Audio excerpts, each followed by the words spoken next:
인생이라는 긴 경주. 우리는 앞만 보고 숨가쁘게 달려왔습니다.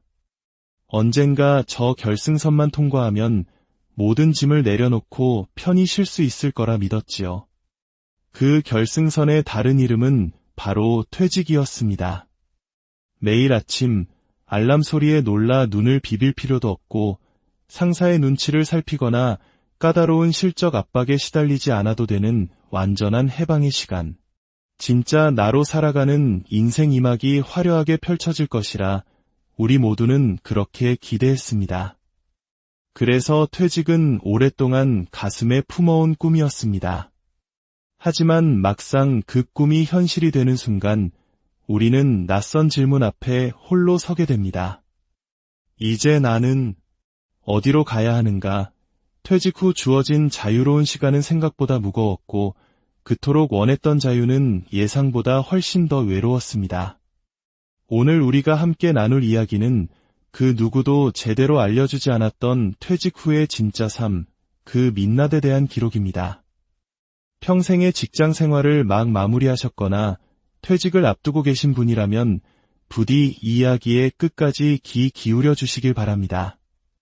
다가올 시간을 후회 없이 보내기 위해 바로 지금부터 단단한 마음의 준비가 필요하기 때문입니다.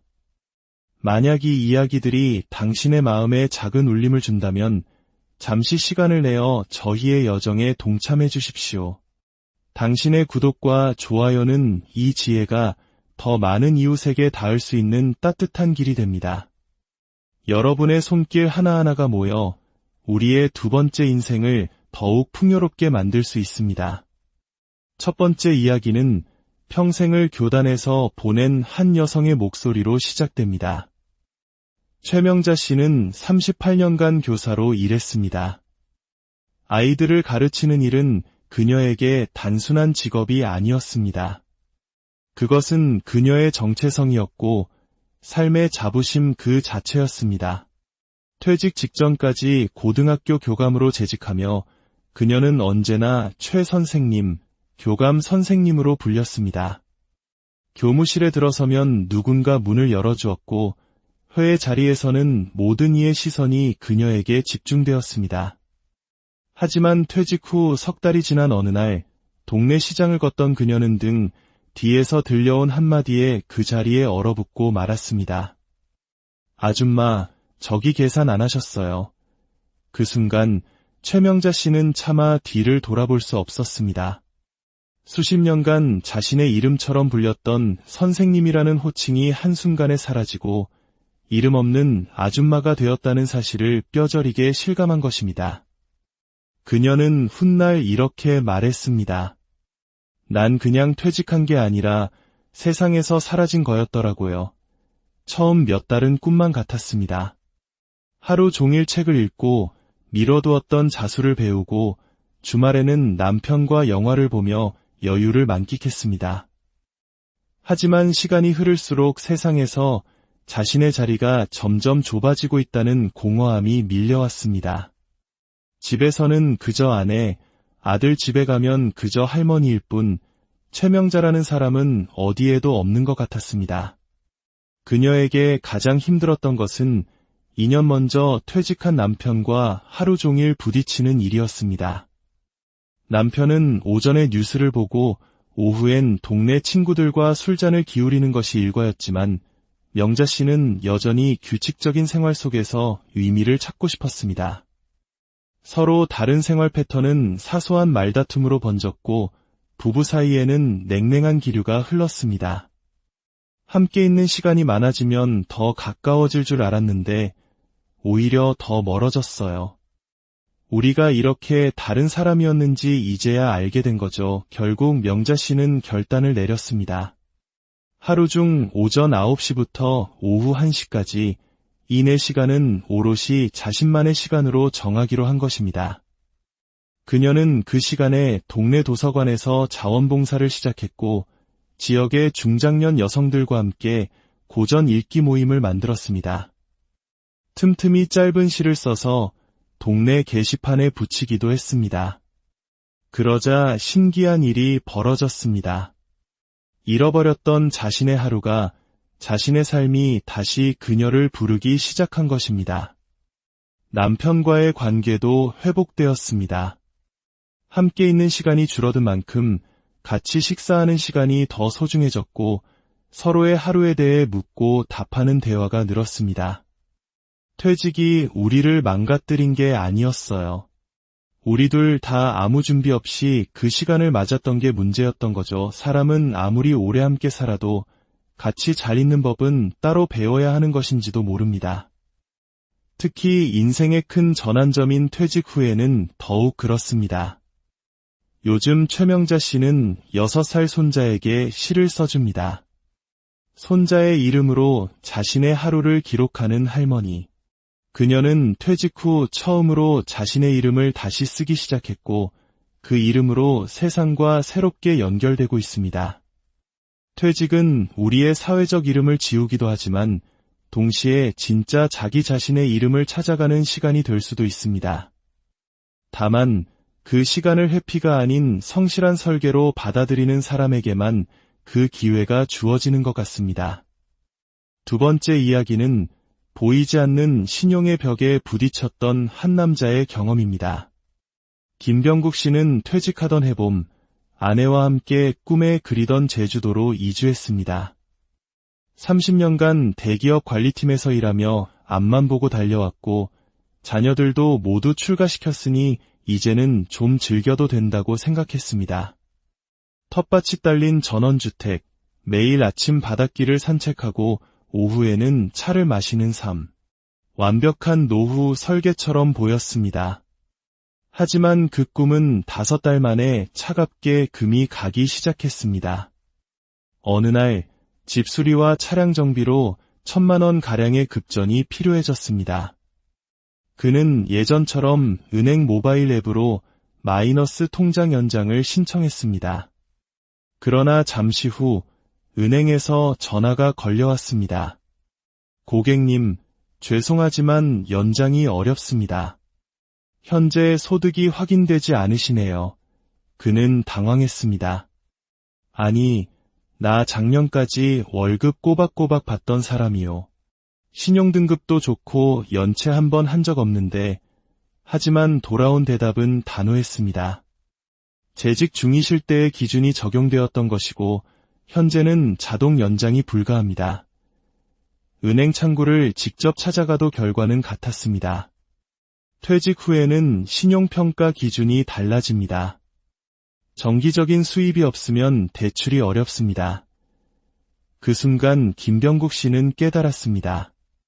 퇴직은 단순히 소득의 종료가 아니라 수십 년간 쌓아온 사회적 신뢰의 정지이기도 하다는 것을요. 평생 성실하게 살아온 것에 대한 배신감마저 들었습니다. 그날 저녁, 그는 아내와 말없이 술잔을 기울였습니다.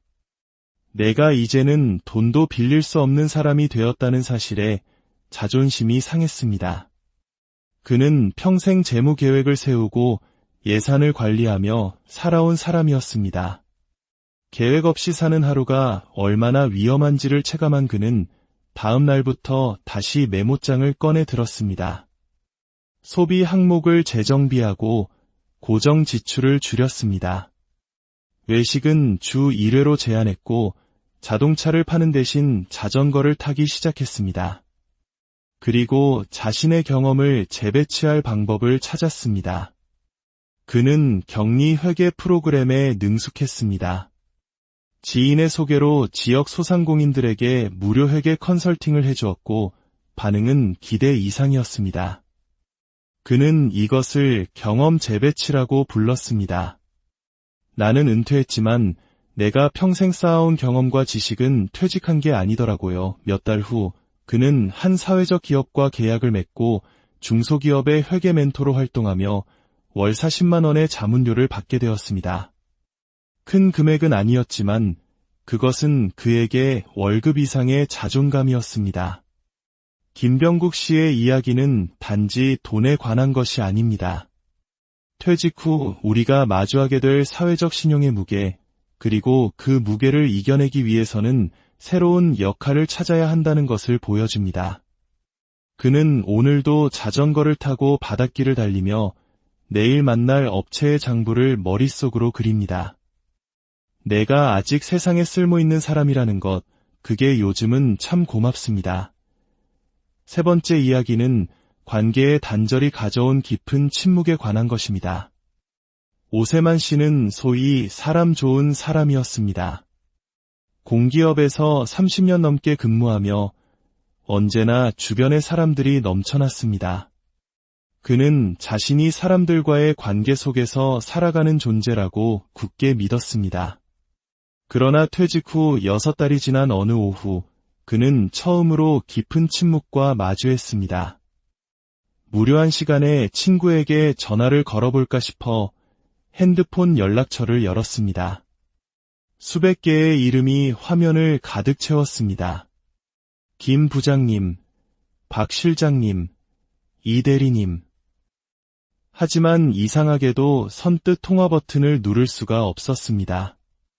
이 사람은 지금 한창 일하고 있겠지. 저 사람은 바쁠 텐데, 이 사람과는 연락이 너무 뜸했는데. 그렇게 망설이다 결국 핸드폰을 내려놓았습니다. 내가 사람들과 가까웠던 게 아니라 일이라는 연결고리가 있었기 때문이었더라고요. 퇴직자라는 이유 하나만으로 그 연결선이 끊어지자 남는 것은 끝없는 고요함 뿐이었습니다. 그는 외로움을 지우기 위해 괜히 혼잣말을 하거나 TV 소리를 크게 켜두는 날이 많아졌습니다. 그러던 어느 날 그는 동네 공원에서 매일 아침 함께 걷기 운동을 하는 어르신들의 모임을 우연히 보게 되었습니다. 처음에는 망설였지만 오늘 하루 누구와 이야기했느냐는 아내의 한마디에 용기를 내어 다음날 공원으로 향했습니다. 처음의 어색함도 잠시 조금씩 얼굴을 익히고 서로의 이름을 부르며 함께 걷다 보니 어느새 그 공원은 그의 새로운 일터이자 관계의 중심이 되었습니다. 사람들은 그를 직함이 아닌 세만이 형이라 불러주었고 그는 그 안에서 다시 소속감을 느꼈습니다.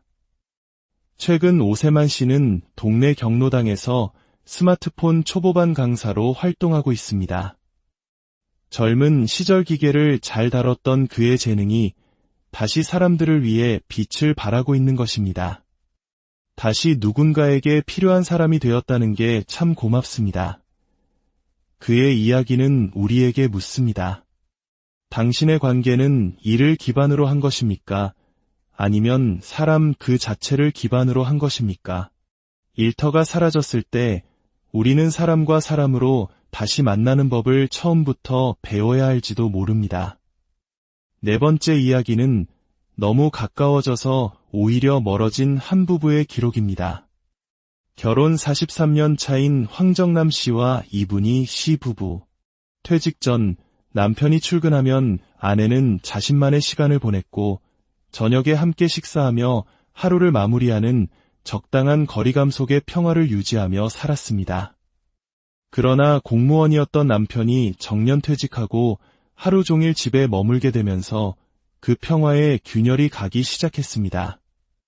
함께 있는 시간이 길어지자 오히려 대화가 줄고 웃음이 사라졌습니다. 남편은 종일 TV 앞에 앉아 있거나 스마트폰만 들여다봤습니다. 어느 날 아내는 처음으로 남편에게 소리를 높였습니다. 당신은 왜 내 하루에 아무 관심이 없어요? 우리가 이렇게 같이 있는데도 나는 당신이 무슨 생각을 하는지 하나도 모르겠어요. 그 말에 남편은 조용히 TV를 끄고 대답했습니다. 당신도 내가 뭘 느끼는지 안 물어보잖아. 이 사건 이후 부부는 의식적으로 각자의 시간을 갖기 시작했습니다.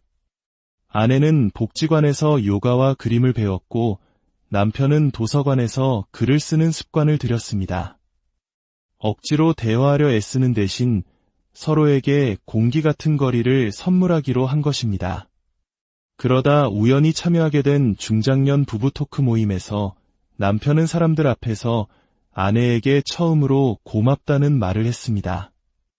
그날 이후 부부는 매주 일요일 아침 함께 커피를 마시며 한 주간의 이야기를 나누는 시간을 갖게 되었습니다. 퇴직하고 나서야 진짜 부부로 다시 시작하는 느낌이에요. 그전에는 역할로서의 남편과 아내였죠. 지금은 서로가 친구 같아졌어요. 늘 함께 있는 것이 늘 가까운 것을 의미하지는 않습니다. 때로는 건강한 거리가 서로를 더 깊이 이해하게 만드는 가장 좋은 방법이 되기도 합니다.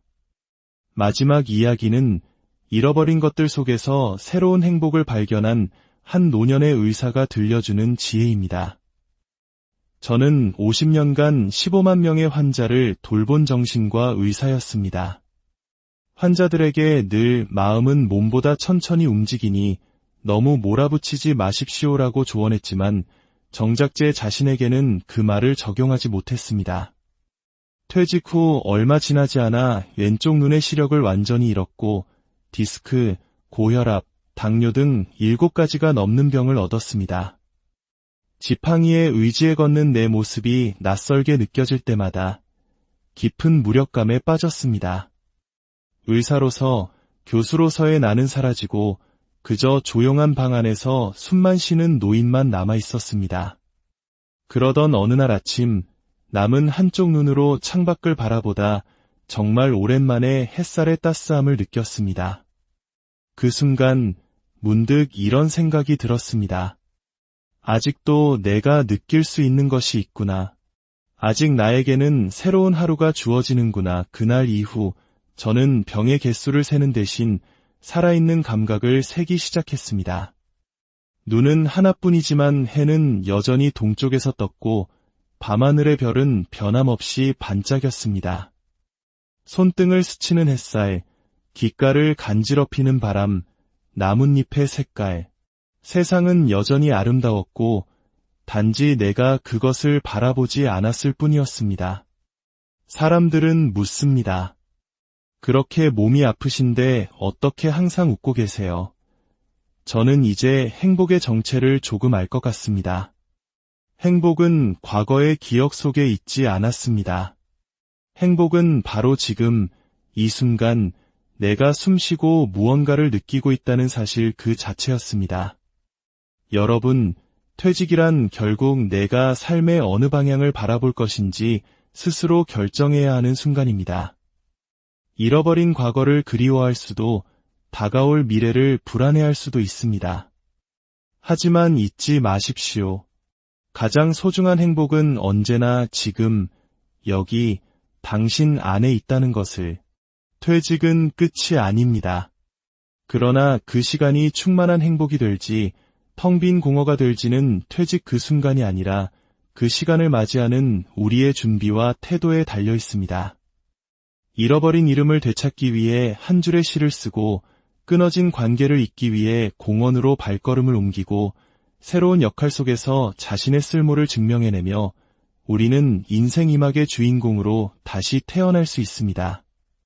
행복한 노후는 그저 주어지는 것이 아니라 준비된 사람만이 누릴 수 있는 삶의